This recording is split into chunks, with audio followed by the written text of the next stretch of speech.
Hey guys, it's Andy. Hope you're doing well out there. Hope you're just kicking ass. Hope this week just brings you everything you desire. And if it doesn't, screw it. There's always next week. I'd like to premiere another single off our new record. Yes, the album comes out next week, people. August 11th. La Optimist is finally out. I'm really proud of this.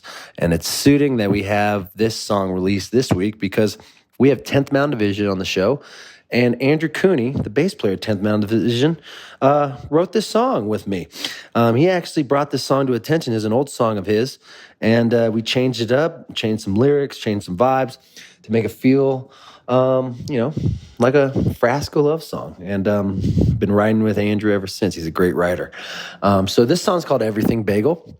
We have Logan Rex from Article Sound System as the duet, and it's a cute song, and I hope you like it too. I hope you find someone that you can give the top of your Everything Bagel to. So, Chris, play the flutes, baby.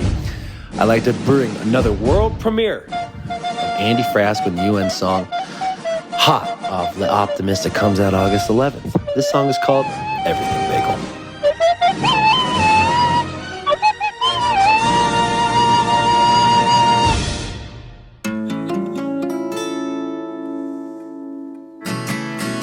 Take the blankets if you're cold. When you're close, I'm always warm. My heart is on fire, just in case you didn't know. Go ahead and look at my phone. I got nothing I can hide. Okay, maybe skip the notes. I'll sing you every song in time. You can have the top of my everything bagel. You can have the first sip of chocolate milk. You know I love it when you're sitting at my table. You can have the top of my everything bagel. Honey, you don't have to say a word. I know when you've had a long day. Plus we can say I love you in a million other ways.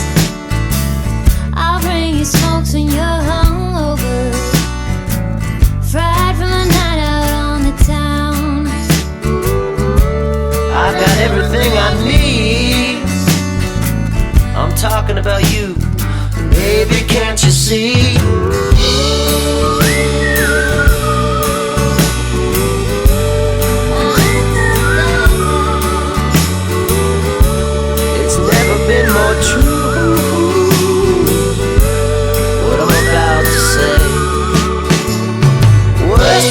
Mistaken, so I'll tell you just in case. And if the message gets lost, I think the toaster just went off. You can have the top of my everything bagel. You can have the first sip of chocolate milk. You know I love it when you're sitting at my table. You can have the top of my everything bagel. My everything baby. My everything bagel. My everything baby. My everything bagel. My everything bagel. My everything bagel. My everything baby. My everything bagel.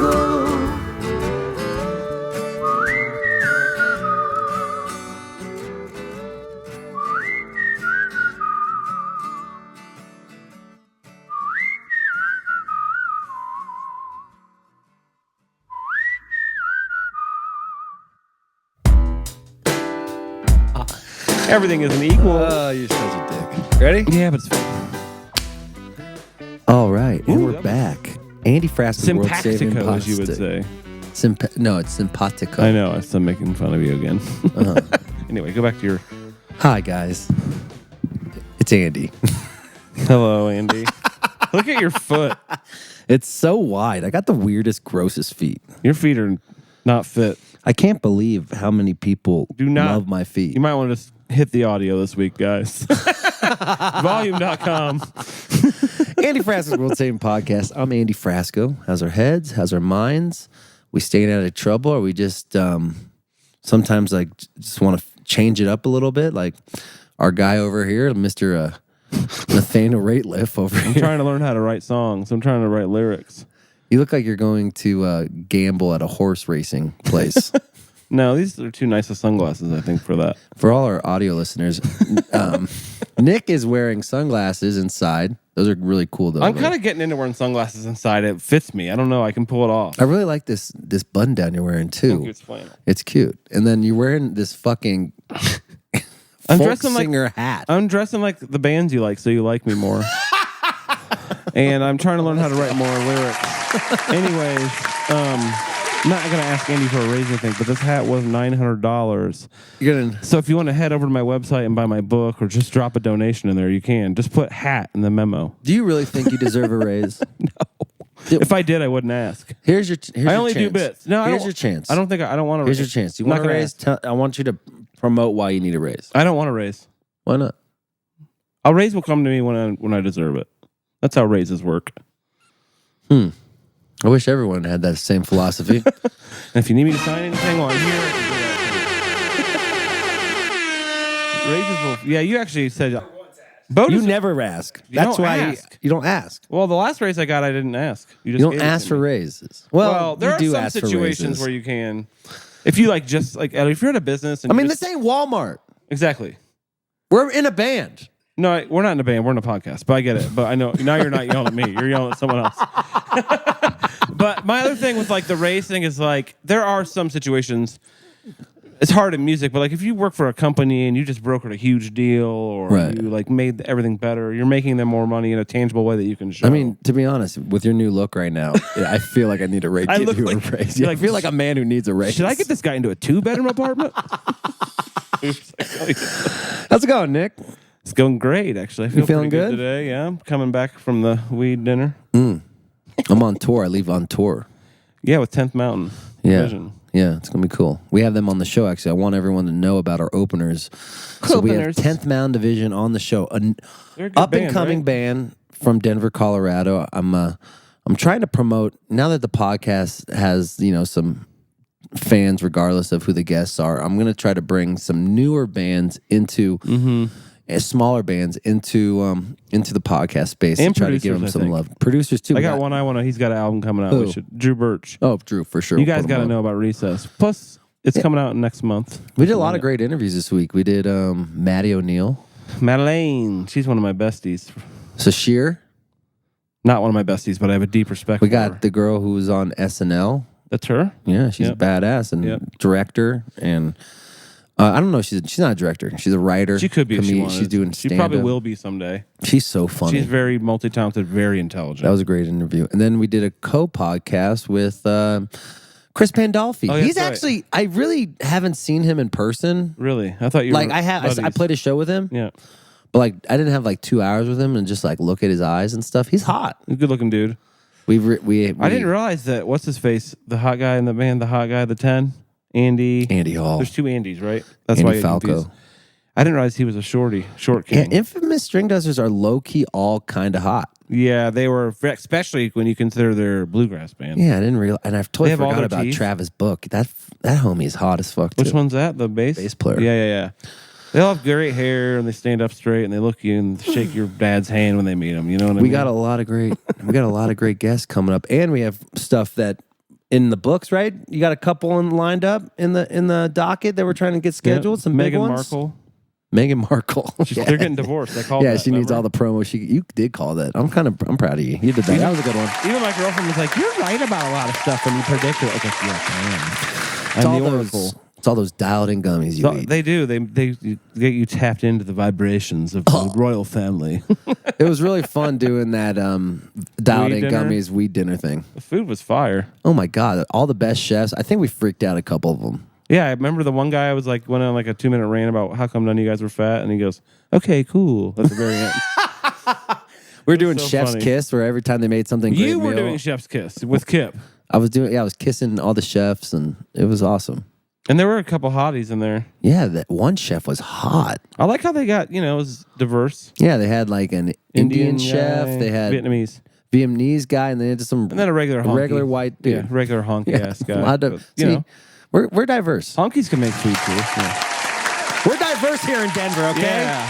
Yeah. Everyone thinks we're just a bunch of honkies. No, we got culture in this motherfucker. Yeah. Yep. Yeah. But no, but yeah. Dialed in gummies. Let's pitch their. I mean, we always talk about the edibles, but that was the first time I love the liquid. The liquid edible is amazing. So the Dialed in gummies also has this product where it's like Julie loves it. It's a liquid. You could put it in your drinks. Yeah. And I loved it. It didn't get me as high. Like I drank a lot more of it. I drank like 80 milligrams, and I really was like kind of like I thought I was gonna have like a panic attack. So you were high as shit because they were putting 20 milligrams in each dish. You were like, you're doing all slow like an old butler in Batman. Like who's the butler? Alfred in Batman. You're like moving like him, like moving paintings around. But they all have cocks and vaginas drawn on them. I know. Andy's artwork is like 80% just genitals. It is cartoon genitals. I mean, as you can see from the wall on the top, there's penis art from Forrest Walker. You should call your next David album the Robot. Cartoon genitals. Cartoon genitals. I like that. LA cartoon genitals, I mean. So if you're getting bored with edibles and you feel like you want to mix it up a little bit, put it in your drinks. Dialed in gummies. Julie loves that. She'll put it in her coffee. Edible liquid that is really fucking good, and it tastes good. And like we're putting it in salty dishes, like pastas and fried chicken. Doesn't taste. It was so good. I put it right on the biscuits. Remember? Oh my god! Remember that Vietnamese dude? Yeah, I forgot his name. Long. Yeah. He made that. It was like a. I wore the shirt. I wore his shirt. I'm like poutine. 4 episodes. Yeah, it was like poutine. Yeah, poutine. Oh my god! And leftover McDonald's fries. Leftover McDonald's prime rib, grilled onions, and then just crazy hoisin sauce. So good. It was called Tangy Crispy or something like that. Yeah. Tingly Crisp. God, that place was so good. So good. He was so nice. I think that was my favorite dish. And he had panda high tops. He had panda high tops. Yeah, I love it. Nike pandas. He's like, my wife's an ER doctor. I was like, oh, you rich. Oh yeah, you just chilling. You on that. Yeah. You on that food cart, man. He's rich. No, but I think that his food is amazing. I think he does pretty well. I want to go over there. They're opening a brick and mortar too. Because it's in Avanti, right? Yeah, but then he said they're opening a brick and mortar in Park Hill at some point, but I don't know when. I love food. Very localized. I'm okay with food. I prefer drinks. I was talking to Andrew Cooney. Do I like him? He right.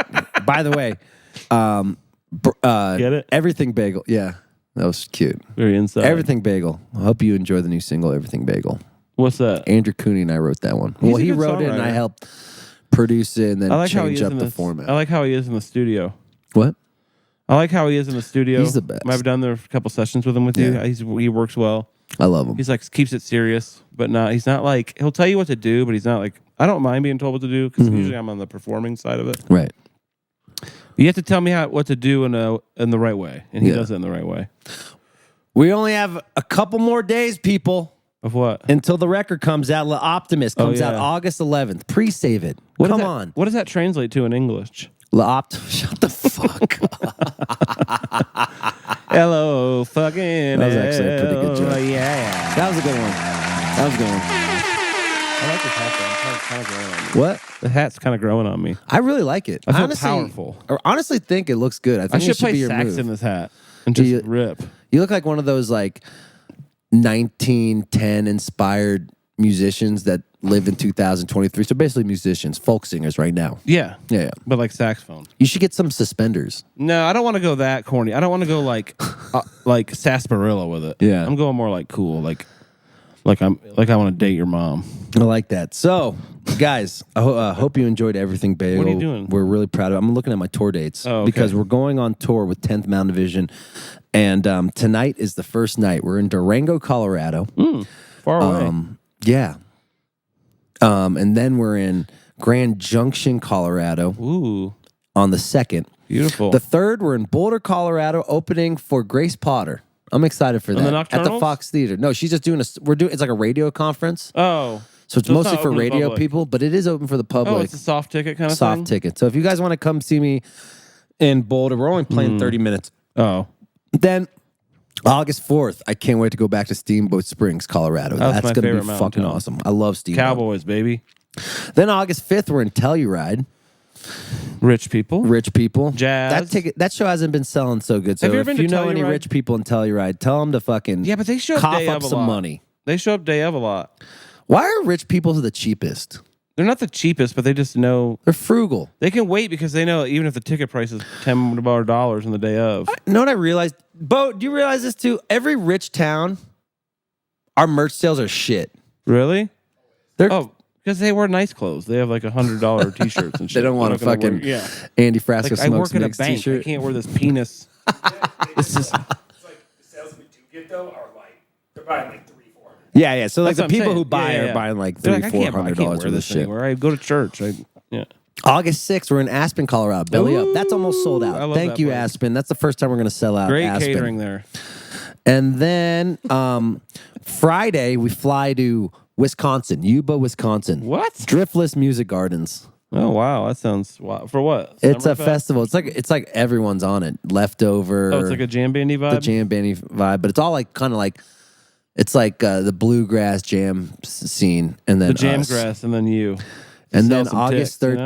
13th. Toss Frasco on there to sell moose. August tickets. 13th, baby. Red Rocks Amphitheater. Yeah, With slightly stupid. Zion. Oh, I'm working on 13th. my reggae calls. Ooh yeah! San Diego State. San Diego State. Ooh yeah! Yeah. Fish Come taco. on out. Fish tacos. Get some skateboards, fish tacos, wear jeans, pull your socks I'm up. gonna rent a dog and just have it on stage because that's a thing reggae people do. Coco, the tour dog. It'll be called Frofro. Yeah, no, but they have Coco, the tour dog. Yeah, they Stick got a figure. Yeah.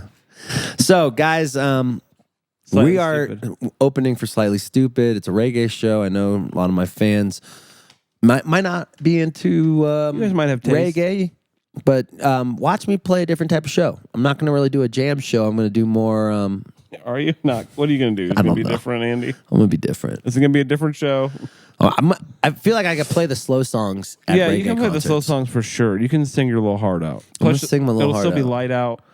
Yeah, and I It really gets dark want. I very really late. want Slightly Stupid to take us out on tour. So I'm going to really give it up my You do? all. I think it'd be cool to open. Are they for a big Stupid. band? Yeah, they draw like 3,000 or 4,000 a Oh night. Jesus, I didn't know that. They're good. They're for those. fucking big, They're like one of the bands of that scene I can tolerate. and that's how fucking. I mean, Little Stranger was sucking the reggae teat, and look what happened to them. They're fucking popping off in that scene. Yeah, well, they have a reggae energy to them a little bit. They kind do. of just They saunter around deny stage. their reggae energy, but They're they lying got- to themselves. they're lying Guys, to you're themselves. lying to yourself. That's insane. Have you seen how like you have a little melodic up there? That's all. You know what I mean? Kevin they just is- like saunter around stage. Kevin hates when I call them reggae. That's reggae, John's okay with it because he listens to reggae. but it is reggae. It's like reggae. Kevin's like, we're not a fucking reggae band, bro. We are fucking hip hop. we just have island beats with a white rapper. It's And not reggae. then he goes, oh yeah. Yeah, exactly. Shout out to Little Stranger. They're definitely they're doing reggae. Lollapalooza. If they were listing your three genres, reggae would be in your first three. Yeah. Anyway, Rap, rock, so reggae. come on out, finish out that final leg of the tour strong, Yeah, like bull. strong like bull. But yeah, we're feeling good. Volume.com as well is just fucking taking care of us. Shout out to Volume.com. Thank you for the money. Thank you for the money, Volume. You're keeping us alive. Right? Getting I Bo mean, that if right. I didn't have the money, Nick couldn't have that hat. Well, I bought this with music money. So we're all in this Bo together. completely relies So on you. if you want to go watch, Bo completely relies on me. Without you, Bo would be I homeless. completely rely on Bo. Yeah, and then he I completely realize how relies much. on you. I realize how much He's I your rely on Alfred. Bo. He's my Alfred. No, he's my Robin. He's a total Alfred. I'd rather be Alfred than Robin. There's Yeah, Alfred's cooler. There's a dignity to Alfred. Yeah, Robin's Robin's a cop. Yeah, Alfred told Batman he was a hoe. He is a hoe. Yeah, it's like I'm not. You're It's gonna weird how kill Batman yourself kind out of there. sucks. He's like one of the worst I love Batman. superheroes. He's not like cool though. He's just a rich guy with toys, really. No, What's cool about Batman is it has the best bad guys by far. He's like the only actual human fucking shit up. I Though. don't want a human. I want a fucking guy with a superpower. No, I want a human. I want Spider-Man is like way cooler than Batman. But he had superpowers. Exactly. No, That I'm means not it's a buying it. rich kid who's sad about his parents dying. Come on, Jesus Christ! Nepotism. Let the man live. He's not real, Andy. I know, but like, You're right. You're right. The bad guys though are incredible in Batman. Like Marvel bad guys or whatever. I can't wait to see that Christopher Nolan Oppenheimer movie. Oppenheimer? Yeah, Yeah, it'll be and I all want to right. watch Barbie. I haven't loved his last couple movies. So I we'll know, me see. either. But I think this one's a more like set story. It's not fictional. Yeah, should be good. But we're feeling good out here. I'm feeling good, ready to go on the road again. It's about to be. We're about to hit it hard here. When do you pretty leave? soon. Tuesday? Tuesday. Yeah. Oh, About to hit it hard here. So I'm like, fuck. here we go. But I'm feeling good. I'm feeling inspired. New records coming out. Everyone's excited. All the singles have been popping off. Shout out again to everyone who All the listened to singles? Everything Bagel. How's today. AAA radio going? The game is Spotify and YouTube. That's the game. The big game is getting on Sirius XM. Oh yeah. That's $15 a play. What? Damn. So if you already get hit on me a up. couple of those, see, that's the thing. You play the game, hopefully you get on Sirius. But that's a different game than what. That's not AAA radio. Yeah. That's something else. Whatever. Anyway, go listen to my song on the radio. Do you have an FM? Do you have an AM dial? Yeah. Why don't you Hey, are you listening are you listening to blow sports the dust talk? off your AM dial? Yeah. But, Do you use a dial-up modem at home? do you have AOL? Yeah. Are you still using an @Yahoo Yeah. email address? Is your email address still at outlook.com? Do you think OJ is a good guy and the only thing you know about him is he's a good football player?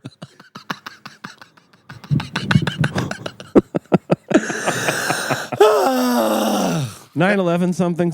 I don't know. Anyway, we got 10th Mountain Division on the show. Something 9/11. You feeling good? I'm feeling good today. Yeah, brother. My stomach hurts. I cooked Do you myself think a there are steak. weapons of mass destruction? Do you say things like we're turning that place into a parking lot about middle Do you Eastern think countries? polio still exists? You go way back. Then get your Polio. AM dial out and listen to Andy Frasco on the radio. The hard way. The hard way. Wait, what is it? What's the new single? Birthday song. Oh, but yeah. now Everything Bagel. Cake is on bar. This song's about my ex-girlfriend. Hey guys, I'd like to dedicate a song to my I just had ex. my first kiss, and here's my new song about it. The cake is on fire.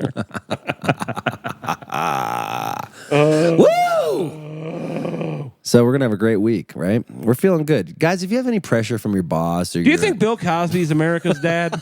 No, we're done. We're done. That bit's over. We're over that. We're over it now. It's fun to get one more in. I'm gonna get yelled at by Brian. You're just making fun of the whole fucking thing, aren't Yeah, you? that's what podcasts do. Yeah.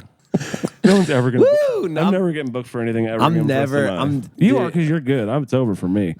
I'm a dick and no one cares. I think is a scam too, but whatever. Everything's a scam, dude. It's all just like this whole thing is just a pyramid scheme. They're saying I'm not marketable You're not marketable because what? You're like because they too want some edgy. fucking hip indie. They want this guy. They want some. Yeah, they want Yeah. Ken. They want Ken. They want Folkster Ken over here. I'll be walking around these roads over My here. dad. I'm sad and rich. My dad took me to Ivy League school Yeah. when I was 19, and I said, "Fuck you, Dad. I'm joining a folk band, but you're still gonna have to pay the bill for all the publicity." Check out my high cheekbones. Your wife is making you take me to this concert. Woo! We're I on don't- fire today. Yeah. My eyes still have life in them. All right, we should probably stop before I look directly in the camera in my music videos. I've got a song. Can kind of. Oh, now we're getting specific. I can kind of sing. Okay, anyway, enjoy That's 10th. the breakout right there, There baby. it is. Enjoy 10th Mountain Division. Woo! Imagine thinking the Red Sox will never win a World Series. That's. Yep. Well, we love the music business, don't we, bud? Isn't it great? I love the people that make the decisions that have never touched a goddamn music instrument in their life. Yeah. I had someone say Fucking, like, you're playing fantasy football, guys. I had You're literally someone- just playing fantasy football. Some of you. yeah. Okay, we're done. I just said 10th Mountain Division to get away from Yeah. that segment. Okay. It sounded like you were like. We're done. But it sounded weird. Yeah. Oh, we're done. We're No, done. this is a good opening. Right. I know. Racket. All right, guys. Enjoy 10th Mountain Division, and we'll see you next week with someone who starred in SNL. Plus, 10th Mountain Division's chill and they know us, so they So won't care Shear's that we so they won't cool. care that we did a wacky opening for them. Because they're homies. Because they're homies. And well, they're gonna tell me right away because I'm on tour with them. And they're fans of me. yeah. All right, goodbye. Let's go. Wow. You guys are fucking at it at 10:30 a.m., dude. We do that weirdly a lot. 10th Mountain Division, Colorado's own. I fucking love your band. Really am. Thank you very much, and, man. as I had more of a relationship with Andrew here, I fell more in love with your band because you guys are amazing songwriters. And it's funny how people classify bluegrass when you're not even a fucking bluegrass band. No, Right? yeah. But put the mic close. Correct. Andrew. Right? Does that piss you off when people call you bluegrass? It's more funny, I feel like. Yeah. It's kind of like My brother thinks we're like Mumford & Sons because we have a mandolin player, even though there's no mandolin in Mumford & Sons. He just doesn't listen to any like folk or bluegrass music. Yeah. So he's always like, yeah, they're like Mumford & Sons. Yeah, totally. Do you think genres pigeonhole bands? Yeah, definitely. In Miles Davis's autobiography, he always talked about how people like to make genres for bands so they can control it. Yeah. So I think it allows to put people in like a frame so they can understand it better. But Yeah. for the bluegrass thing, I love it for us because we get hired for bluegrass festivals. Right. And then when we come on stage with all of our electrified instruments, people just go bonkers because they're tired of listening to banjos and Yeah. mandolins. And then we got a drum set and electric guitar and, Yeah. and y'all are singing like a motherfuckers out here. great. So you guys started, Winston and MJ started the band or what? That's correct, Andy. Winston and I here, we grew up in Vail, Colorado, and we met in high school, and we grew up going to a lot of concerts, Telluride Bluegrass, and that was kind of like the beginning of our like musical interest. And then you go to enough concerts, and you're like, I think I could do that. Yeah. And we started writing songs together in his mom's basement. And in CU the next year, we were like pretty set on like we want to be in a band, like we are going to school, but like this is what we want to do. And then just by putting out the feelers, we met Tyler through just like, oh, I know a kid who plays drums, and then like I know a kid who plays keys, and like our friend group kind of brought everyone together. And then Andrew was the last member? Yep. You flew in, what, you moved here from Chicago or something? I was living in LA. Brief stint there. It lasted 6 months, and then I moved here for a job randomly. And after like living here for 6 months, I started working up in Boulder and ran into these guys at shows at the Lazy Dog, and one thing led So to it was mostly the band started in Boulder because you went to college. Yeah, there and 100%. stuff. So through the transition of like going from having fun and getting drunk and partying to making it serious, what'd you learn about the music industry? Yeah.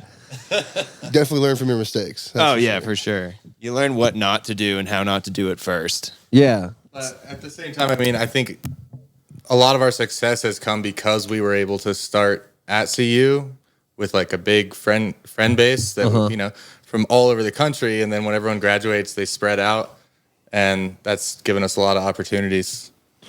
That's fucking awesome. So when did you start touring hard? It was like 2016. It was like right after I graduated. I think it was like the week after Well, my when did we graduation. join Madison House though? That's when was we That's when we really. Oh yeah. I was the last one to finish school. Yeah. Oh, yeah. Wow, nice. Broken I was the teeth. last one to finish school. Yeah, you heard that? And I would finish school July 2017, and then we moved out to Denver November of 2017, and we're really hitting it by then. So when was the? Because you guys were jamming before, right? Oh yeah, I joined the band in 2014. So Summer camp. We did one of those summer camp on the road competitions, and then we won the Boulder one, and were invited to the 2016 festival. And that was the first time we had a show out of state where we were like, let's try to get other shows around that. And it was like, 10 shows over like a month, but we had a blast. Yeah. So who were you listening to? What was inspiring you in those beginning years? Like what type of music were you listening to? Well, who'd you want to be? Who'd you want to emulate? What was all that stuff? Do you mean like beginning years of playing music? Yeah, right. Like in the beginning years of the band, like what was your mission? beginning years of the band, I would say definitely Leftover Salmon, Yonder Mountain String Band, String Cheese Incident. Those were like the bands that I was seeing the most live, and like we always wanted to bring together these like different elements. Like in String Cheese, Nershi plays the acoustic guitar, Kang plays electric mandolin. Yeah. And I was like, let's kind of like flip flop that, because I love playing acoustic guitar, but I've always wanted to play electric more.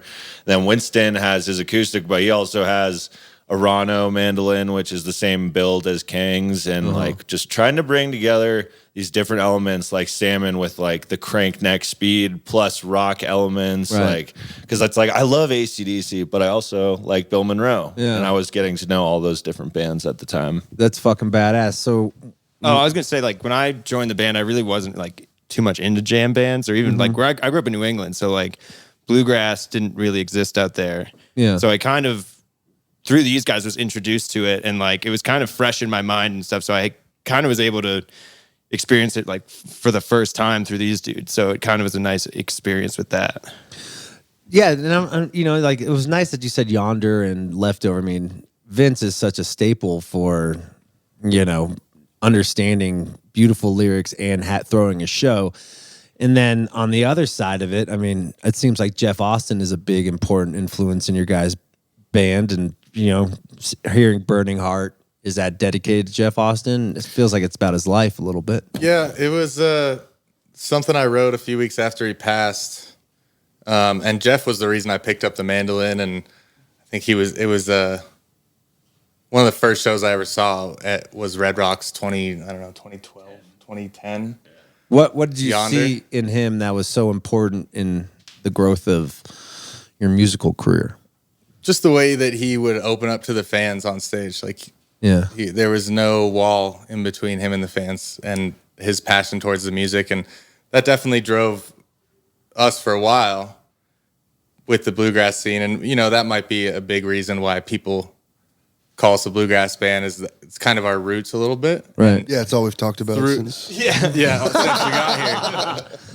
Yeah, I think also like the Jeff Austins, like he was just so unabashedly himself on stage, and for like a young guy like myself, it's just like, oh, like I don't have to be like a trained musician to do this. Like I can just try things, and maybe something will happen if I'm myself.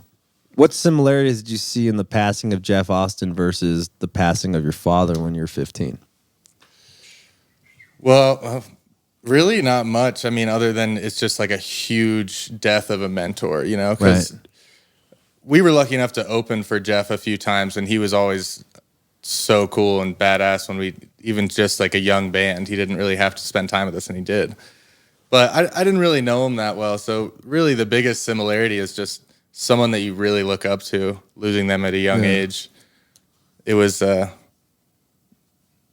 similar in that way, and it helped me to go back and revisit my dad's death and like open up about that more, because when I was younger, I didn't really understand it quite as much. Yeah, like what? Just shut it off. Yeah, like 15, being 15 and having your dad die while you're like you're just learning about hormones and coming and the whole nine. I had a few years there. Oh, let's go! I'll clap to that. Let's go. Let's go. My man's sticking at 13. No, but like it's got to. I haven't dealt with a death like that in a family, so I'm very fascinating with how you dealt with your father's death during high school. Like, what, 15? You're 10th grade, right? Were you a rebel? I think I was a sophomore in high school. Yeah, 10th grade. Yeah. You know, I don't know. It was interesting because my dad was sick my whole life. He grew up with MS, and I didn't really live with him since I was like 5 years old, I think, you know. Did your parents get divorced or? Yeah, they got divorced, but it was more a medical thing. Like we just couldn't really take care of him. Like with my mom with 3 young boys. Right. And my dad being in a wheelchair, having MS. So he had to move into an assisted living facility in Louisville. So just my relationship with him was, you know, I didn't really even realize that he was sick. It was just so normal to me as a young kid. Isn't that wild? Like when you've just something you just grow into, not knowing that that's fucking very rare to happen. It is. And so I just didn't really it took me a long time to like feel the loss because he was gone a lot. Like not because he wanted to. He wanted to live with us. But were you guys homies when you were 15? Or Yeah, we knew each other for sure. Grew up like around each other, but then our friends that we would go to concerts with and stuff, they all like graduated and stuff, and then it was kind of like we were the ones left. Like, you want to hang out? Yeah. But MJ, he was with me on the year anniversary of my dad's death, and we went out to where I spread my dad's ashes on Vail Mountain. We went skiing. Yep. Lit some candles, and it was pretty fucking crazy experience. Was he proud of your musical journey? Or were you too young? That was what I probably had just picked up the mandolin around the year that he passed, or the year before that, right? Like, so it's fucking heavy. Yeah. So it's pretty wild. MS is an insane disease because you just start deteriorating right in front of your eyes, and like if you don't understand, like. I had a basketball coach who had MS, and it was heartbreaking to me, but I didn't understand it. So like as you grow older, what have you learned about how you take advantage of life? As now you're older, grown ass men now, do you guys try to take advantage of life as much as you can, go on tour, take everything you can, fucking play as much as you can? What have you learned about life since the passing of your dad's death? Well, that was always my dad's motto. Was just have no regrets. Yeah. And I mean, we've been lucky to stay very busy throughout COVID and everything. So I'd say, I think we're trying to take everything we can in. And I don't know. Not take it for granted. Yeah. Realize how lucky we are to be able to do what we're doing. It's fucking amazing. All right, we talked about death. Now let's talk about addiction. Andrew. How'd you know? No. But I think it's beautiful. I don't know. Death. What is your death is? I'm so fascinated with death lately. Maybe just because I'm getting older. Do you guys think about death more than you ever have? Like all the time. What have you learned about death? I mean, a morbid ass interview. I'm sorry. Well, it's hard to even answer. Right? 'Cause it's like we don't know anything. I don't know.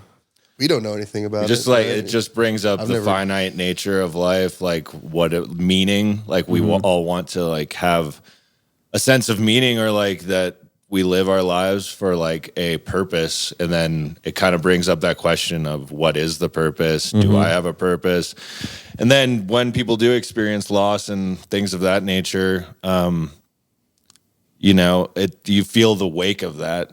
Yeah. Somebody being absent, like we sometimes can think like, oh, it wouldn't matter if I wasn't here. But then when you see someone actually leave, like you see like so many lives just shattered by that. So that's like a really interesting thing. And it's like crazy because we don't have an answer, but we can just like try to make something meaningful out of life and kindness. Yeah, that's the thing. And that's the beauty of what I've learned about music is how kind music can be to the souls of not only us, because we're doing it for a reason. We're not making money doing it. We're doing it because it's important.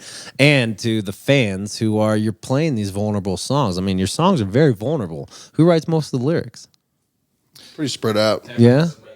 I would say typically if the person is singing it, that's their original. It's fucking badass. Do you guys like the band? Like you pick songs, everyone sings them. So what's the recording process like? Like, do you guys all say, all right, I get 2 songs, you get 2 songs, or is it just like best song wins? Right now, I think we're throwing everything in the hat, and like, I think there's no ego amongst us, so like, we're just gonna pick the best. I love it. Yeah, just like what works together, Yeah. Any songs you regret not putting on a record? Spill the beans, boys. Campbell? No, I don't think so. We'll get there. Yeah. I love it. You guys seem like you're still how many years it's 2015, so it's 8 years in a band? I think I joined in 2017, so yeah. It depends. It depends like when we start, Yeah, the first official. When it was a 5-piece or when Cooney joined, I don't know. Like, so I'd say around 2016 when we got those first out-of-state gigs, it was more than just like partying at college, getting drunk. When we started taking things a little more seriously, we started realizing emailing and I stuff. want to say the first time we headlined the Fox Theater, which was our senior year of college. I think we came fucking 50 tickets short of selling it out. And It's fucking badass, dude. Yeah, Senior and- year's almost done out the Fox. And that was, I think, we peaked. Yeah, but no, I think that was the first moment when I was like, "Oh fuck! Like we're about to graduate. We could actually do this and like make it work." And Isn't it amazing? so like, I'd say what 2016. How many years is that? 7 or 8 years. isn't it amazing? Like one show can just like build that enough confidence to take this shit on the road and really pop it off. You know? I've had that feeling like many times, like this is gonna be the one. Everything's gonna be different after that, and then you wake up the next day and it's like I'm still me. Like I still gotta do stuff. I'm still sleeping in the van tonight. Seriously. Yeah, it's like we headlined the Valley in Philadelphia. we headlined Cervantes' Masterpiece Ballroom this year for the first time.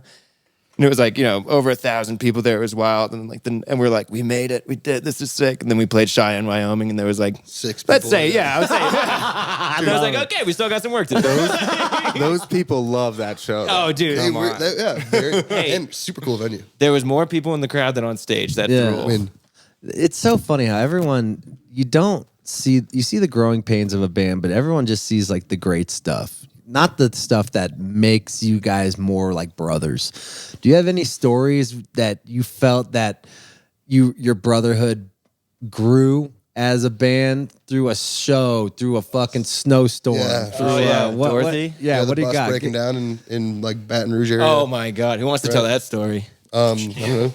Okay. We were driving from Houston to Baton Rouge, and 2 weeks prior, a big hurricane hit South Texas. So some of the water got into some of the gas lines of all the gas stations. Right.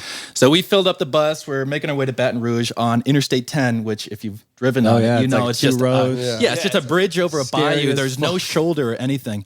So our bus starts just acting weird, and it starts decelerating and accelerating. We're like, what the fuck is What going is it? A on? school bus? A van? Yeah, It was, Yeah, we had a short modified bus, short yeah. bus for a while. Her Dorothy. name was Dorothy. She was beautiful. Yeah, she was a bunk wonderful, beds. wonderful Do I have bus. a picture? Yeah. Let's go. They got it there. Rest in peace, They got it there. Rest in peace, Dorothy. So the bus is acting up as we're going down Interstate 10. We're like, fuck. All of a sudden, it stops. And, there's 18-wheelers, going 80 miles per hour right next to us. It wasn't a cop. It was like a highway patrolman kind of deal. He put on his Yeah. lights and came behind us, and he came up to the door. He's like, what the fuck is up? Like, what are you guys doing? We just Thought told we him, were like, going to the jail. bus isn't working. We don't know what's going on. He's like, all right, just give it another go. We Well, it was rev literally like, he's like, instead of being like, can I help you? He was like, you got to get the fuck out of here. Yeah. It wasn't like, I can't tell you anything, but like, you got to go somewhere. Yeah, You can't. Like, and there's, like he said, the cars zooming by. It was wild. Luckily, we try to turn it over. It turns over. Thank God. Oh, I love this. And we're driving down. We pull off at the first exit. Shout out to Dorothy. That was at Yeah. Brooks's, Yeah. at the Apple Orchard. Rest in peace, baby girl. And we pull off on this little exit in this little town called Butte LaRoe. And it's just a little parking lot, and we're like, fuck, like we're not mechanics. We don't know how to fix a bus. And so there's this weird little lonely road, and we're like, all right, we're just gonna go up and down this road and see if we can figure it out. Right. So we go down, and we see a gas station at the end.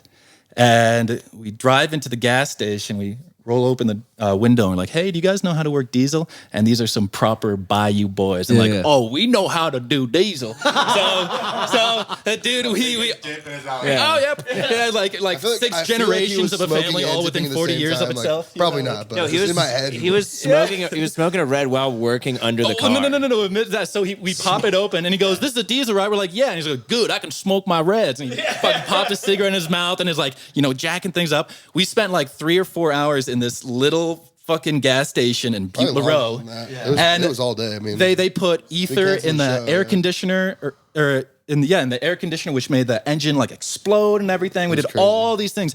And like it would have been like a few $100s worth of work. We gave him like, more than like a couple t-shirts and like smoked a bowl with him.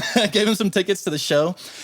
A couple years later, we were actually going right down the same highway, and we're like, we got to go pay our respects, say hi to the people at the gas station. And we drove down, Was it Roy? and the gas Roy? station Why does that was stick out to me? out of business. They're completely gone. Yeah, they're gone. So Yeah. if that family is there, we want to hang out. Yeah, Let's that go. was- Let's say hi to the podcast. Bueller Road, let's go.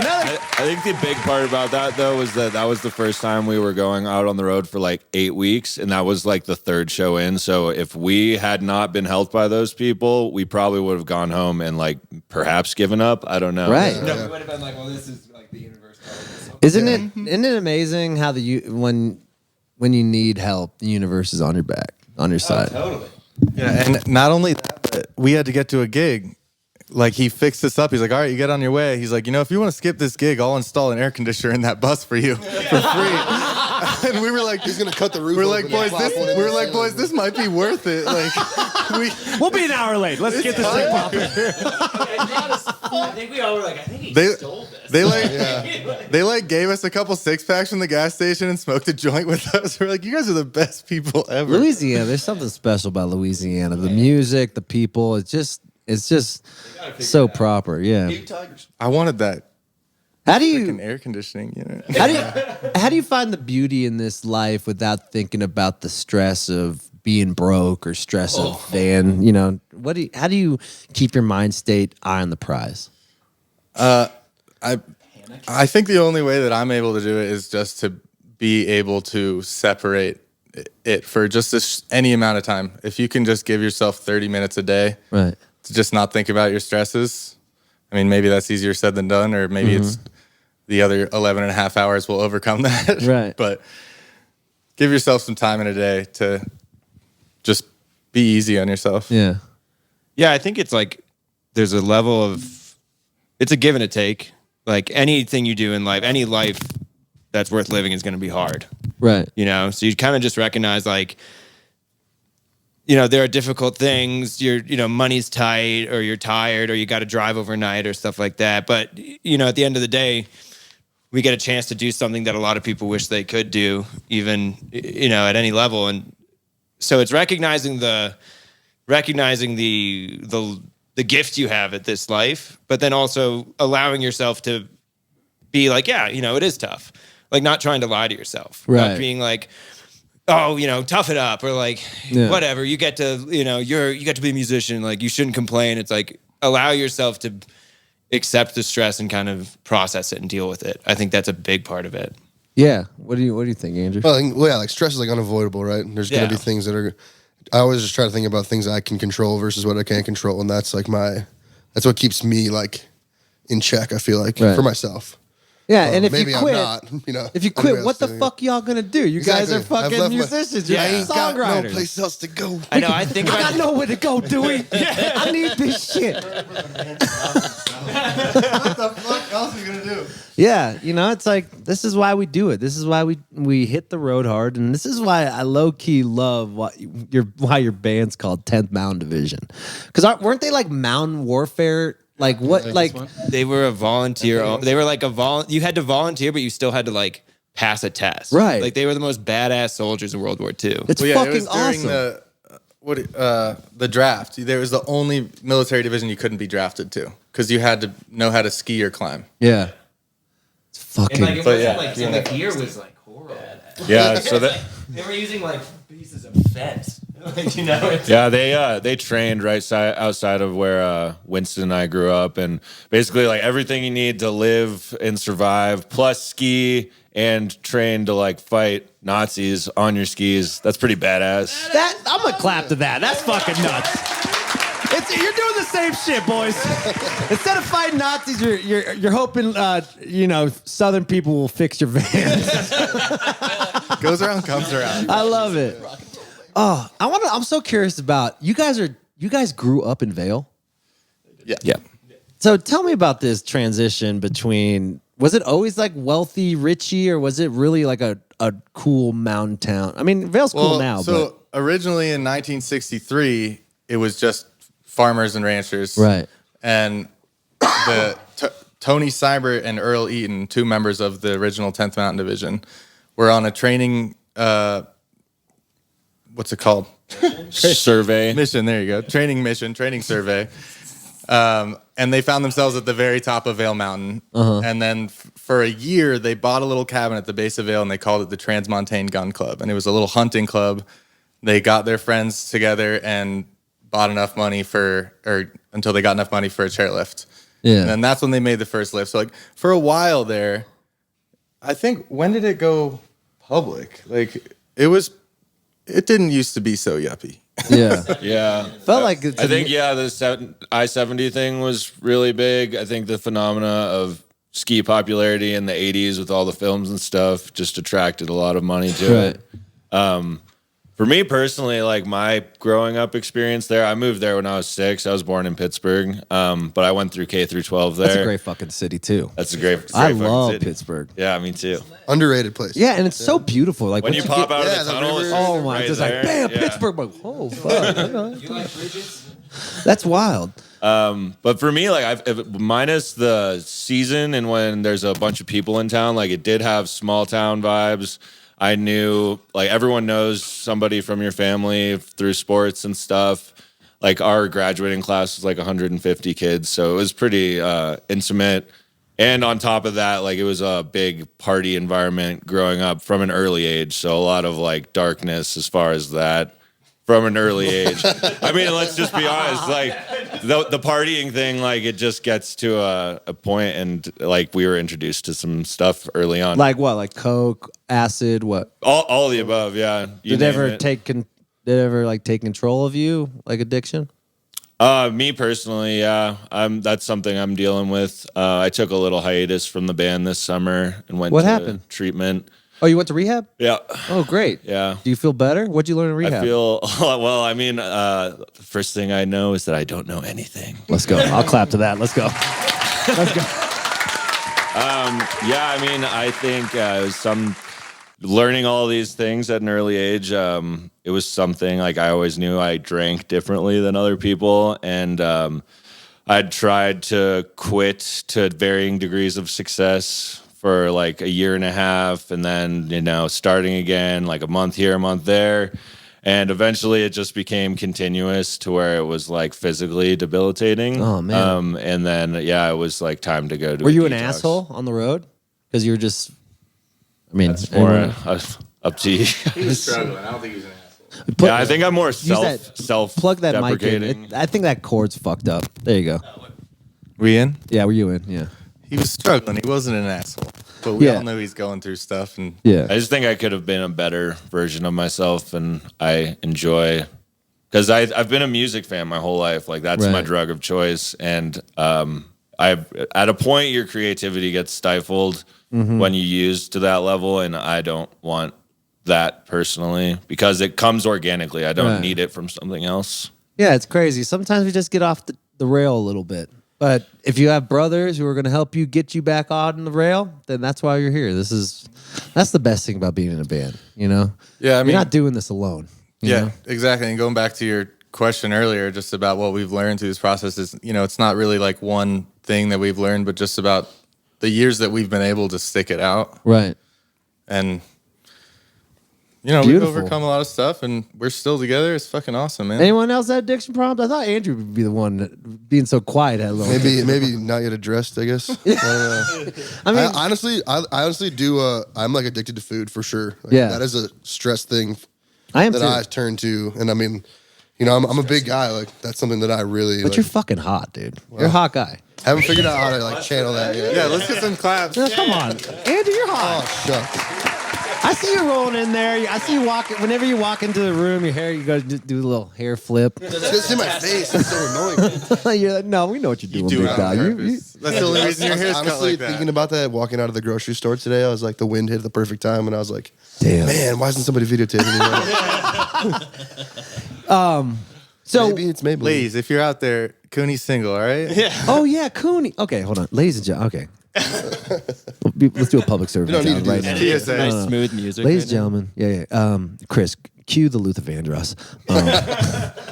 Andrew Cooney is an amazing songwriter, sensitive, heartfelt. He stares into you in his eyes, and you feel like he's talking to your soul. If you're looking for a sensitive man who also is a sex deviant, 12-inch penis, everything. This man is everything. Hit him up on Instagram, And he okay? cooks. And he cooks. Yeah, He really does. I'm feeling a little hot bothered. I love it. So. That was brought to you by Andrew Savory Sprinkle. if you're not eating ass yet, what are you doing? So you guys are from Colorado and Pittsburgh. Where are you two from? I grew up in Massachusetts. Oh, grew up on nice. Cape Cod. Yeah. Oh Falmouth. shit! You like Yeah. Cape Cod? Love it. Very proud Yeah, to be Tyler's from Falmouth. Yeah, I'm from Falmouth. Yeah. Really? Oh yeah. I'm very proud to be from there. You know. Yeah. It's just a cool place to be from. Like I think it's one of the most beautiful places on earth. Yeah. Great people. Yeah, G Love lives there now. I used to play a lot on the Cape, and we played Nantucket a lot. And Yeah, like the chicken box. and Chicken stuff. box, yeah. And it's just the people there they're gonna tell you exactly how they fucking feel, even Yeah. if you like it or not. But they're also sweet, you know. Once they trust you, then it's cool. Is that a New England thing? Yes. I think Just it all is. of New England? I Yeah. think it is. I mean, we're not. You're a piece of shit. You want to Yeah. hang out? Well, I'm a it's- piece of shit. You're a piece of shit. We could be a piece of shit together. Well, it's like they're gonna well, if they can say it in 5 words, they're gonna use 4 kind of thing. You know, Right. they're gonna like They're it's efficient. yeah. I mean, it was definitely. I used to compare like living in New England and living in Colorado, where like living in Colorado, you see a guy on the street and you're like, well, I don't know that guy, so I don't really have a reason to not trust him. Right. And if you're from Massachusetts, you're like, who the fuck is this guy?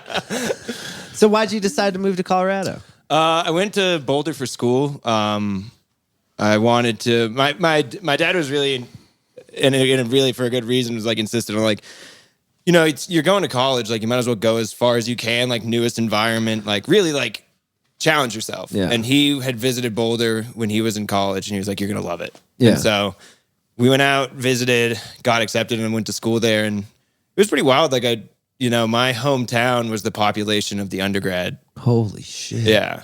So it was like I didn't know anyone. So it was a kind of a crazy like who am I moment, you know, like a identity crisis kind. Not really, but you know what I mean. Right. And I lost my mind. But the Why'd you think you lost your mind? oh no, I was kidding. It's just like well, it's tell just me that. weird. I'll go deep, dog. Well, no, it's just like it was weird being like in such a small town and then being like not surrounded because you really do define yourself by your surroundings and the people you're with. Yeah, You know, totally. And then when that's like wiped clean, you're kind of like, okay, who am I? What? Which was a really good thing to go through at that age, like kind of find yourself. Yeah. And then it was like I joined the basketball band. I was in the band program for a little, and through that I met these guys and totally changed my life. And I fucking love it. oh yeah, Old guy out. yeah. You walked on? To the basketball band, not the Okay. team. No. We'll take that. We'll take that as a win. That's a W. That's a W. Well, so the worst part was there's a bunch of things you have to do as the drummer, like cues for like personal fouls and technical fouls, like certain like chants that you lead, but I don't know the rules of basketball. So they would just be like, you have to do the thing. I'm like, is it a personal or technical? I don't know. And then like just love random like a tuba player would reach over the drumstick and just do the thing. I was like, I gotta get a new job. Yeah. Were you a sports guy or no? No, I grew up in like a pretty sports heavy family. My dad Yeah. worked in sports his entire life, so I was like surrounded by it. So you're like through osmosis, I know a lot, but there's only so far I can go with the Fuck conversation. that. I'm gonna be a musician. Yeah. Fuck you, Dad. I'm gonna play the drums. No, he was he was a drummer. He was Really? like he bought me my first drum set. He would show me like the Who live at Leeds when I was growing up. Cool. Which like much to these guys' chagrin, I think 'cause I still play that loud. But he's my parents like the biggest supporters of me playing music. I love it. Yeah. God, you guys, I love getting to know you guys. What about you? What about you? Where are you from? So I grew up in Boulder. Okay, cool. Another Yeah. Colorado. Yeah. Grew up in Boulder. Tell them about Singapore, though. Yeah. So my family, they're all a bunch of New Yorkers. But Oh, my cool. mom and dad wanted their kids to grow up around the world. My dad was working for Citibank at the time, doing finance and working in tech for them. Nice. So he got an offer in Singapore in their Citibank branch out there when my mom was a few months pregnant with me. So I was actually born in Singapore. I lived there for 5 years, then moved to Holland in a little town called Heemstede. Lived there for 2 years. Oh yeah, what part of Holland is that? North or south? That's north or south west of Amsterdam. North, And it's actually south. funny because I've met a bunch of Amsterdam. southwest. That sounds like like Central. near Rotterdam. I was pre-K in kindergarten. Yeah, yeah. So I kind of, Oh, wow. you know, I was just I there love for the the ride, Dutch. you know. So you could have looked at a map And- a couple times. Yeah, we got the glove here. And 30 seconds, go. and then in first grade, I moved to San Diego. I lived in a town called Poway, just Yeah. outside of San Diego. And then in fourth grade, I moved to Boulder, and that's where my parents split up. So I kind of got stuck in Boulder. But Was it there hard ever since. to move around and have friends? Younger in your At life? the time, I was so young, and my family were such socialites that it was great. Yeah. Because then, like, we'd be in San Diego, and my friends from Heemstede would fly out to San Diego, Oh, and I we'd love have a that. great time and stuff. Oh, that's cool. But like, I don't know. It was by the time I moved to Boulder, I was in fourth grade. So Yeah. like, to this day, I still have some of the closest friends I had that I Yeah, made. in and you're fourth still and fifth developing grade. your brain, fourth grade, so it's like you're not feeling like Exactly. fuck you, dad, for making me Oh yeah, no, I was leave. easy. I was Yeah. an easy kid. I was just enjoying it. How was Yeah. your older brother? Was he like, fuck you, dad? Cooper might have been. Yeah. Cooper might have been a bit different. Yeah, because he's 7 years older than me, so he was like a proper teenager. When Oh, we so moved he to was Boulder. moving. So he was moving a lot, but I think that kind of influenced his moves a lot later in his life. When he graduated from CU, he moved out to Sydney and was just partying in Sydney for a couple years, and was in London for a couple years. Then now is in New York City, and he's just all over the place. But God damn it. yeah, Last but not bunch of world least. travelers, man. I love it. Last but not least, my boy. I'm from the suburbs. What part? I'm from Chicago area. Yeah, but what part? I grew up in Arlington Heights. I went to high school in Arlington Heights. Really? Yeah. So- St. Viator. Oh, so it wasn't, is that South Chicago? North side. North. So, North side. Jack. It's where the Bears are putting their new stadium. Oh, cool. Your parents still live out there? They live nearby in Park Ridge, but they lived in the city for a while. What were you doing before 2017? Before 2017, well, I lived in like my college town for a while after I graduated. Where? Bloomington, Indiana. Oh, you were, I almost went there. Really? Dude, so much fun. Is that the Bluebird, that big Blue venue? Ridge. Yep. Yep. Great place. Oh, man. Yeah, I was like in a band, and we were doing pretty like decent for, you know, a 21, 22-year-old. So I was just like chilling out there. And once it got too small, I was like, I'm going to move big and go to LA. Yeah. And ran out of money and ruined my credit. And LA's fucked up. yeah, Why did you it was decide fun. LA? It was fun, but like, well, I just had some friends out there that were like, it really motivated me to like pursue music. They were like kind of convinced me like it's worth it, you know? Yeah. And he was like, I don't know, kind of doing some bigger things as a producer, like getting songwriting or not like producing whatever commercials and Nickelodeon shit and whatever. And was Right. like, come just like write songs with me. And we tried it for a while, and I just like ran out of money because I had to work, and Yeah. I couldn't do like a 3 a.m. session on a Tuesday. I Yeah. had to go Work. chop fruit for all the animators at Disney. Sorry, it worked out best for all of us that you moved That's here. what I was gonna say. Like, you found a gem in this dude. Yeah. Really, like his brain is insanely amazing. I don't think people on the podcast know, but Andrew and I used one of Andrew's songs. Yeah, thanks for taking that. I love that song. Oh, sorry, dude. I love that song. He said it's funny. Like I tried to give it to Jack Johnson, but I guess you'll do. I'm like, I wasn't this that guy's gonna be my friend forever. This guy's gonna be my friend forever. I love you, bro. You're a good man. We all agree. His brain is pretty awesome. It's sick to be in a band with him. He's Yeah, it's beautiful. And like, definite so when you musical saw leader. him move to Denver, what happened? What was the love like? Because you guys are all four kicking it. Right? The You love guys were was- like moving. It was love at first sight. We told each No, other that's not later. true. We told each other later. He said, "Look at this fucking hippie kid," and I said, "Look at this LA yuppie." I was like rocking, you know, all black. He had- and, like, he had the you know, shaved head, sides and the swoop hair. Shaved and, sides like, of his head, LA I had cut. it was a sweater. It was a sweater. It was eyes on it. It was nice. But he said because I had a business card, he took That's me what- yeah. seriously. He like, asked Yeah. me to like sing backups or whatever. Right. Or sing vocals for one of the things. Wasn't that from the open jam at Lazy Dog? I was playing a gig. I was playing a gig, yeah. Yeah. He was. With Jaden Carlson. Wow. Who is a ski lift operator now? I just saw. That's dope. Look at him now, from LA yuppie to mountain man, dude. Mountain This is Man. amazing. It was always in me, right? I knew. The chest hair and the. This is amazing. This So was actually something I wanted to ask you leading up to coming in today. Just because, like, for me, like, my identity is not so married, like, with the Andy Frasco that we know and love on stage, partying with the audience and stuff. Like, is there a day where I'm like, I don't want to drink today, but I have to because I'm throwing a party for people. Yeah. Oh yeah. Every fucking day. Is that a challenge? Is that a challenge? Is that more of a challenge, or like is there like just like I'm gonna ramp up the antics so I don't have to drink? I think I got a little better at like. It's all about changing the narrative. Like that was my goal last 3 years. Is like I want people to know me for my songs and not just because I do the fucking horror or crowd surf into the crowd. So. You know, I've been drinking less. I've been drinking a lot less than I used to. Bo's been with me for 3 years. I feel like I've been drinking less. I used to like drink the whole bottle of James, and now I'm a quarter. It's not there for me anymore. I don't know. I think as we get older, we realize what we want. And, you know, I was at the fault where I started music when I was 19 or 20. So I had to play catch up because I had like all these amazing musicians, Shawn Eccles, all these guys. And I just felt like the only thing I knew I was really good at was just, you know, being a show pony and like ringleading. And then that shit just got me sad because I really care about music. So just as we get older, just read your body. And if your body's telling you not to fucking drink or not to, you know, have one night stands or not do cocaine or just fucking listen to it. Because we're just getting older. And if we're afraid to listen to our body, then who are we going to listen to? You know, if we can't love ourselves, any love that comes into our world, we're not going to fucking see it because we don't love ourselves. So just I think that's been one of the biggest lessons for me, especially just like that extreme honesty with yourself and then not being scared to say that or speak it out when it might be, you know, non-agreeable, but like, hey, this is what I need today.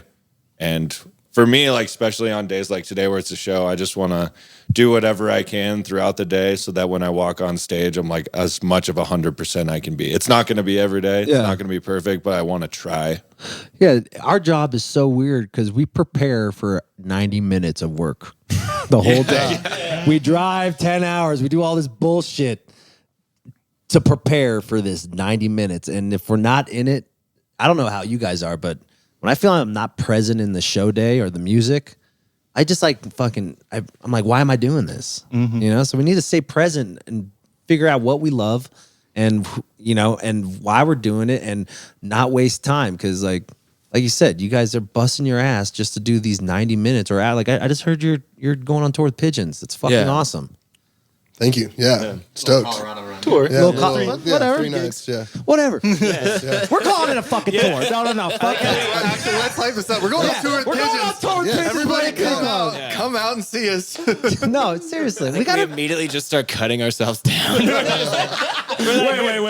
it's just 3 days. We're just holding the door to have no ego, but like then you got to pump yourself up a little bit. I know. right? That's the fucked up part. Yeah. Like, what's the difference between ego and confidence? It's a fine Or line. in like, you know, your job as like, we're all promoters basically. Right. And we feel like shit because I don't know how you feel, but I feel fucking dumb when I'm promoting myself all day. You know, I just feel like I'm a narcissist, but that's just the job we have to do, right? Yeah. I feel Fucking be pumped up about this shit. Fucking big deal. Fuck yeah, we're opening for fucking Pigeons. Let's go! Let's fucking go!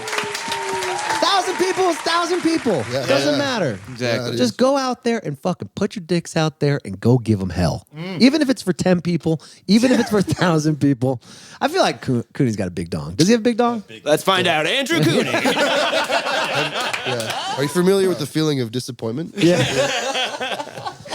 But Maybe like, Speaking of, I think maybe the difference is the ego is slapping your dick on the table, and then humility is then taking the input. Asking if you wanna see yeah, it. like, you know, is this gonna work for you? If not, okay, you know. did any of you guys have like any I like? don't know if I get this analogy. I work at Arby's. Well, thanks for being on the show, guys. I know you guys got thanks to for get having out us. there. Thank you for having us. If I got 2 more questions, if that's cool. You got time? A little more Yeah, time? please, What take your time? time. Crescent Butte is not that far. Yeah, we're Buena both- Vista is we're not that chilling. far. Okay. First question is, where do you see, like, what is the dream for this band? Like, where do you want to take this thing? Like, what do you want to do? You want to tour all 200 shows a year? You want to write great records? You want to get a single? Like, what's your There's a lot dream of for steps this? on the ladder for sure, you know. Yeah. I mean, the ultimate dream is just to be able to make a living. Like we're all working side jobs right now. Yeah, you know, totally. like it would be nice to not have to have that side job. And Yeah, it's fucked up. Or as more as make it what I want it to be. It's like, I don't want to necessarily just do music. I like other things too, but working for somebody else, Don't want to work for anybody. But it's like you said, it can't all be about that. We're still enjoying the process of it. Right. Yeah. Yeah. I want to sustain my life on my own. Like every single we put out, everything you just mentioned, like it's all like another medal on the mantle or whatever. Right. Yeah, I think for me, like not just financial, but just fulfillment in life. Like when I tear down that facade between me and what I'm saying to people in a song, if I can be completely honest in that and feel that I'm like kind of giving a little bit of myself away, and that is being received, like that fulfillment is something that, like, we at practice yesterday worked on one of my new songs, and just like getting it from out of here into like, whoa, we're playing this song and it sounds like the way it did in my head. Like that is an unbelievable feeling to me. Yeah. So and intention, right? We're doing this with intention. And I think like as far as success goes, there's plenty of people who play like huge arena shows every night and they're like unhappy. Right. So it's like whatever we can do to have success and still be like at peace and be happy people. Like that's the dream for me. Right. It's like, that fine line, because if you can have all this success, but there's so many stories of people who have it all and they're not happy. Right. And so it's like if you are able to find success and still be the best version of yourself, I think that's the most successful you can be. It's like going back to what y'all said earlier, like this show is gonna break us. It's gonna make us. And then you wake up from that amazing show, like, oh shit, yeah, I'm still sad. it's like fuck. No, okay. Like it's like I think we gotta get rid of expectations. We gotta be people. Yeah, we just gotta like okay, or just unrealistic ones. Yeah, like be like. Just understand that tomorrow comes, right? And like this too shall pass. Yeah, both good and bad things. Yeah, that's why I want to talk about the death of your father, because I know it's a fucking hard thing to deal with when you're 15. Especially, I didn't know about the MS thing, and that's probably even harder to deal with, seeing him go need help and stuff. So like, every day is a new day, and we fucking keep fighting to try to find happiness, and I think that's the most important, right?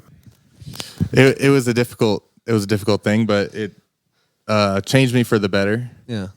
As much as I would love to talk to my dad again, I wouldn't change it. So, yeah. But you think he'd be proud of you? It's an important thing to talk about. Yeah, I do. I do think he'd be proud of me. I just earlier this year, I started serving on the board of his nonprofit, Can Do MS. I'm gonna cry. Thank you. I'm the last of my 3 brothers to just join the board, and I'm really proud. I'm still just getting my toes wet. So, but really fortunate to be able to work with them. And, if anyone listening has a friend with MS or has questions, like reach out. I could love to put you in touch with some very good resources. Go put the website. Give them the website. Okay. Can Do MS. I don't know what the dot is. .com.net. Figure it out. We just updated the website. Just Google Can Do MS. It'll pop right up. We're popping it up right now. Can Do MS. All right. Well, Bo's I should know this. Booking hotel rooms. I love it. You get hotel rooms? Yeah. What the hell? We're moving up. I want a bus, but they're $2,500 a month. Yeah. Oh my god.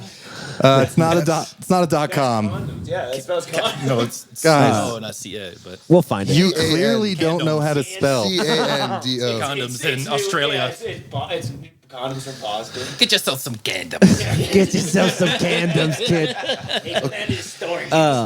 Well, guys, it's been a pleasure. Thanks for being here. Thanks for being vulnerable. Don't forget to watch the music video. Oh, you have a music video for Burning Heart, right? Yes. Yeah, brand new music video. Shout out our very good buddy Chase Taylor animated it. Cool. Beautiful.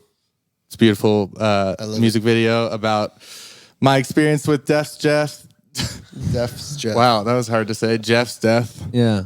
And so yeah, go check it out. Just put it out 2 days ago. Yeah. And come see us on tour. We're playing all around Colorado. And I'd like to say thanks for keeping Jeff's name good.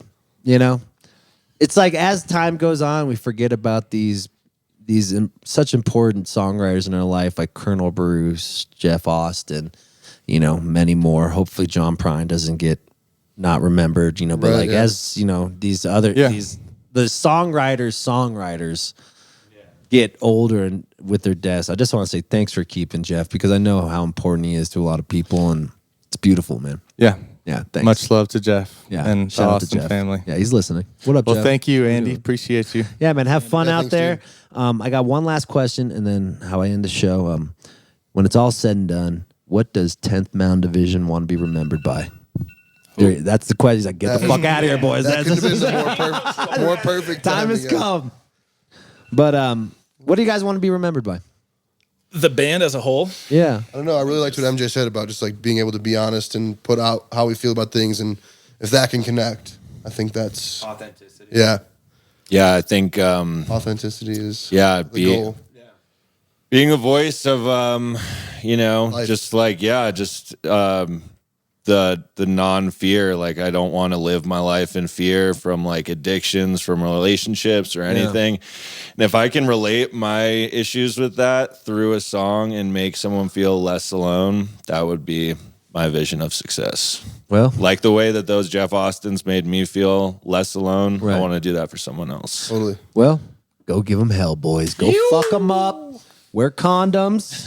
Andrew, you're getting hotter and hotter by the day. I need you to wear condoms. We can't have little Andrews everywhere. We need it wouldn't be one that woman. Okay? Wouldn't be that bad. I'm a pretty good guy. Yeah. Guys, thanks for being on the show. Have fun in Buena Vista. Thanks, Thank Andy. you. Later, Love you, guys. man.